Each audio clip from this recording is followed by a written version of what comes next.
ప్రస్తుతం క్యాతన్పల్లిలో high tension వాతావరణం కనిపిస్తోంది. బీఆర్ఎస్ బంద్ తో ఈ సిచువేషన్ నెలకొంది. నిన్నటి ఘర్షణల నేపథ్యంలో పోలీసులు అలర్ట్ అయ్యారు. చైర్మన్ ఎన్నిక వాయిదాన్ని నిరసిస్తూ బీఆర్ఎస్ ఆందోళన చేస్తోంది.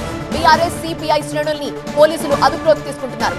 నిన్నటి రాళ్ల దాడి కేసులో కూడా అరెస్టుల పర్వం కొనసాగుతోంది. రాళ్ల దాడి కేసులో A4 దోమకొండ అనిల్ ని అరెస్ట్ చేశారు. మరొక నిందితుడు గోగుల రవీందర్ రెడ్డి ఇంటి వద్ద పోలీసులు మోహరించారు.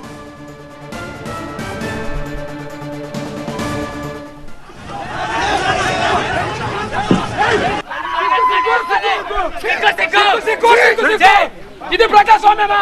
ఇదేనా ప్రజాస్వామ్యం?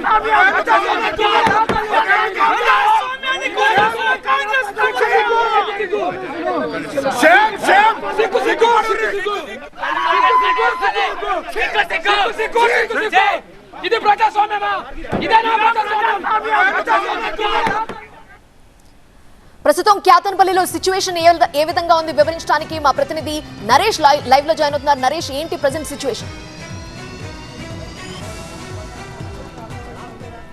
క్యాతన్పల్లిలో బంద్ ప్రశాంతంగా కొనసాగుతుంది. ఓవైపు ఎన్నికల కమిషన్ను, అటు మహిళా కమిషన్ను కలిసేందుకు బీఆర్ఎస్ సిపిఐకి సంబంధించిన మహిళా కౌన్సిలర్లు హైదరాబాద్కు బయలుదేరినట్టుగా తెలుస్తుంది. క్యాంపు నుండి నేరుగా హైదరాబాద్కు బయలుదేరి తెలంగాణ భవన్లో బీఆర్ఎస్ నేతలను కలిసి మహిళా కార్పొరేటర్లు, మహిళా కీలక నేతలు, అధిష్టానానికి సంబంధించిన బీఆర్ఎస్ నేతలతో కలిసి, మహిళా నేతలతో కలిసి ఎన్నికల కమిషన్కు ఫిర్యాదు చేయబోతున్నారు. నిన్న జరిగిన క్యాతన్పల్లిలో జరిగిన గొడవకు సంబంధించి లోపల కౌన్సిల్లో వివరించిన తీరుకు సంబంధించి మంత్రి వివేక్ సమక్షంలోనే కాంగ్రెస్ కౌన్సిలర్లు బీఆర్ఎస్ సిపిఐ మహిళా కౌన్సిలర్ పైన అనుచితంగా ప్రవర్తించారు, తాకరాని చోట తాకారంటూ ఆవేదన వ్యక్తం చేస్తూ నిన్న మీడియాకు ఆవేదన వ్యక్తం చేశారు. ఈరోజు మహిళా కమిషన్ను కలిసేందుకు వెళ్తున్న పరిస్థితి కనిపిస్తుంది. మరోవైపు హౌస్ అరెస్టులు కొనసాగుతున్నాయి. నిన్న రాళ్ల దాడి, మంత్రి కాన్వాయ్ మీద దాడి చేశారంటూ దాదాపుగా 26 మంది మీద కేసు నమోదు చేశారు. అందులో అనిల్ అనే పర్సన్ను ఇప్పటికే అరెస్ట్ చేశారు. మరో ముగ్గురిని అదుపులోకి తీసుకునేందుకు పోలీసులు ప్రయత్నాలు కొనసాగిస్తున్న పరిస్థితి. ప్రస్తుతం మనం మాజీ ఎమ్మెల్యే బాల్క సుమన్ ఇంటి దగ్గర ఉన్నాం. బాల్క సుమన్ ఇంటి వద్ద ఒక ఉద్రిక్త హైటెన్షన్ వాతావరణం అయితే ఉంది. కార్యకర్తలు పెద్ద ఎత్తున ఇక్కడికి తరలి వచ్చారు. హౌస్ అరెస్టు కొనసాగుతుంది. బాల్క సుమన్ హౌస్ అరెస్టు ఉన్న నేపథ్యంలో కార్యకర్తల్లో ఒక టెన్షన్ అయితే కనిపిస్తుంది. క్యాతన్పల్లికి సంబంధించిన ఏరియాలో పూర్తిగా బంద్ కొనసాగుతుంది. ఎక్కడికక్కడ షాపులు కూడా క్లోజ్ చేశారు. కార్యకర్తలు మాత్రం ఒకటే చెప్తున్నారు, మంత్రి వివరించిన తీరుకు నిరసనగా ఈరోజు బంద్ చేస్తున్నారు. అనైతిక కార్యక్రమాలు నిన్న జరిగాయి. క్యాతన్పల్లిలో ఎన్నికలను నిర్వహించకుండా చేశారంటూ కూడా చెప్తున్నారు. మనతో పాటుగా కార్యకర్తలు ఉన్నారు. ఎలాంటి సిచ్యువేషన్ ఉంది? క్యాతన్పల్లి బంద్ కొనసాగుతుంది, ఓవైపు అరెస్టులు కూడా కొనసాగుతున్నాయి. ఎట్లా చూడొచ్చు?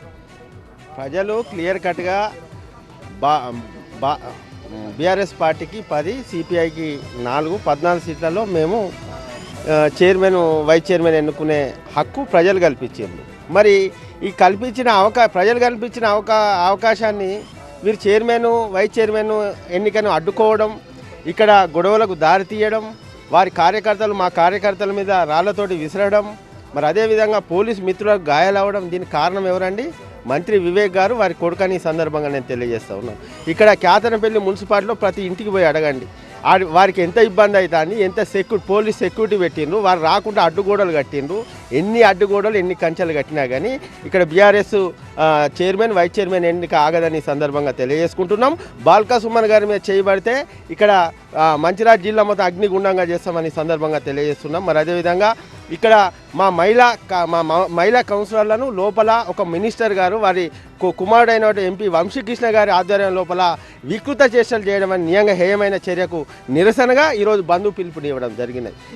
బీఆర్ఎస్ కార్యకర్తలు అయితే చెప్తున్నారు, ఓవరాల్గా నిన్న జరిగిన ఘటన ఏదైతే ఉందో అది హేయమైన చర్య. మహిళా కౌన్సిలర్ల మీద అనైతికంగా ప్రవర్తించారు.